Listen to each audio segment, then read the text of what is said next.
Ariel Helwani, Brett Okamoto here in Edmonton for UFC 240, and look who we have found, the number one contender at 145 pounds, Alexander the Great Volkanovski, who we thought was going to be here just as a guest fighter, maybe, call out the winner. No, he actually just weighed in moments ago in case Frankie Edgar or Max Holloway did not weigh in.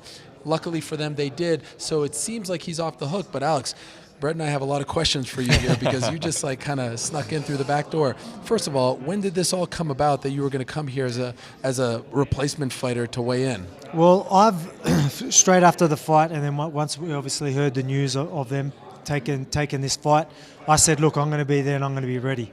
I just didn't want someone else take an opportunity that. Not only that, I just felt if someone else took that opportunity, if something happened, that puts me further down the line. And even though a lot of people know that I should be, fighting or next in line, you never know what's going to happen. So I'm the type of person that I will put myself in a position where no one could take my opportunities. And so I sort of told them that I'll be there ready, and then they made it official. Go, look, we'll sort it out. We'll pay you to officially make weight. It's obviously we've learned our lesson with some main events before, and we can't have that. And I'm like, all right, done. You know what I mean? I'll go make weight. If anything happens, look, there's still a chance. Something could happen. It's happened before, so I will be ready. But if not, I'll take that paycheck, fight them later in the year.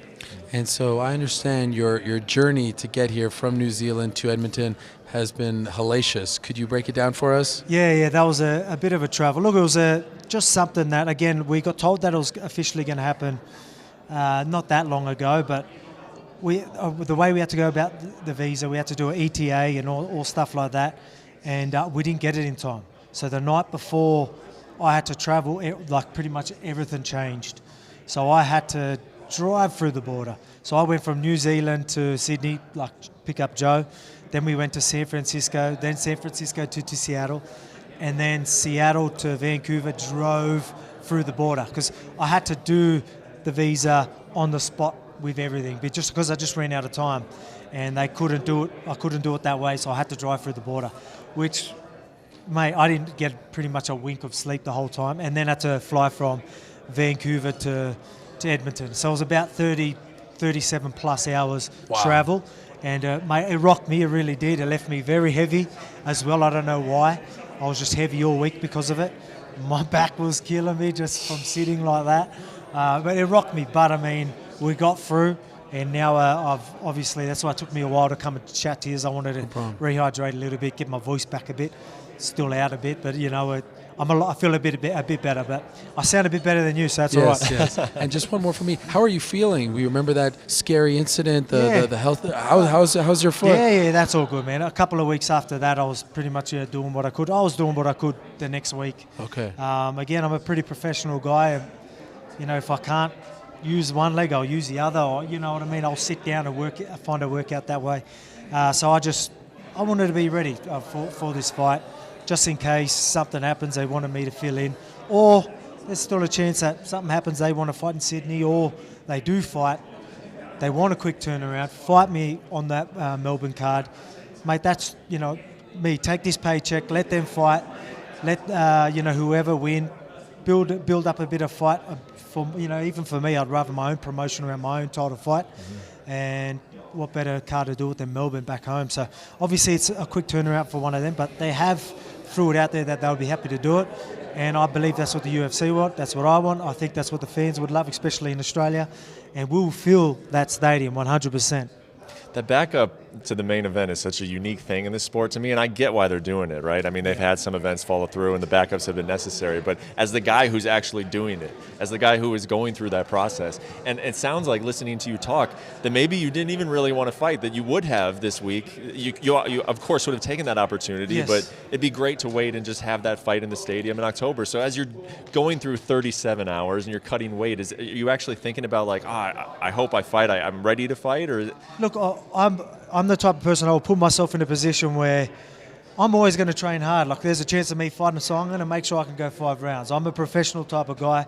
I will, this weight cut wasn't easy. Again, with that travel, it just really rocked me in all ways possible. But again, I'm a professional guy. I'm very, very dedicated. I don't leave my family for no reason. So I'm going to go get the job done. If I need to fill in, I'll be ready for 5 rounds. And if not, I'll take that paycheck, take that money to the family, fight later on in the year. I want that title before the 2019. I've told people that for a while now, and that's going to stay. Is there any part of you that you will feel slightly annoyed when you go into the arena and you watch Frankie Edgar fight, knowing that you feel like the shot should have gone to you before him? Look, obviously, again, I was like, oh, what's going on here? But at the same time, they were already in talks with this, probably, whatever. Maybe I don't know what it was. Maybe I didn't get the big knockout that they wanted. They punished me for it. I don't know. But, at the end of the day, I still think I'm fighting later in the year. So, let them fight. Let whoever wins, if Max wins, ideally, look, I'm a big fan of both fighters. I probably want Max to win.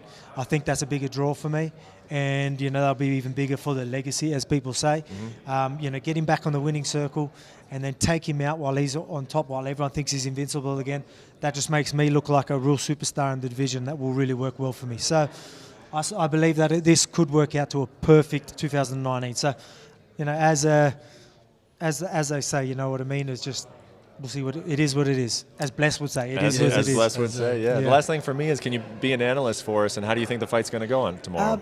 Look, I believe that Frankie's going to give Max problems that he hasn't dealt with for a while, pace-wise. Again, I'm the type of person that I've always said that I'm not an easy fight for Max because I can handle the pace. I've always got that wrestling background, but at the same time, Frankie's got them. I think I'm a bit more dangerous than Frankie. That's just me. But but Frankie will be able to handle the pace. When Max really wants to pour it on, he's always got the shots there. He's comfortable in the pocket, so he can handle that. And usually Max breaks people there. I don't know if he'll break Frankie there, but I still think he'll edge out Frankie, for the 5-round fight. So I believe he is a very technical fighter as well. He's got good footwork, good work range, and he's a pretty high fight IQ as well. So I know he punches in volume, but he goes about it the right way, and I think that'll be enough. But at the same time, Max can create problems, and if he does, I'm going to be a nightmare for Bless Holloway. Well, what a scene it will be on the 6th of October if you do, in fact, get that title shot. Your mates, Israel Adesanya, most likely Dan Hooker, and so many others from Australia competing on that card. I hope it does work out for you. That it's nice to come here, get a paycheck, but you don't want this title fight in Edmonton. You want it at Marvel Stadium, right? We all want it at Marvel Stadium. 60,000 people. Look, that's what the UFC want as well. Right. Obviously, perfect. That's good for them. That really will. Obviously, I'm next in line. They can knock that off as well, and not just that, they want that blockbuster event in the Marvel Stadium, and no better way to do it than have locals fighting for a title on it. So I just think it'll be absolutely huge. Fill that card up, and let's fill up that stadium. But first, let them fight. Let's watch. Let me enjoy the fights. Yes. If they're fighting, I'll be enjoying. I'll have a beer, and then right back in the next camp. Get me ready for a 5-round fight in October 6th. Excellent. Thank you for doing this, and congrats on making the weight after that hellacious journey Thanks for having all me. the way here to Edmonton. There he is, Alex Volkanovski, the #1 contender at 145, next in line for the winner of tomorrow night's main event between Max Holloway and Frankie Edgar.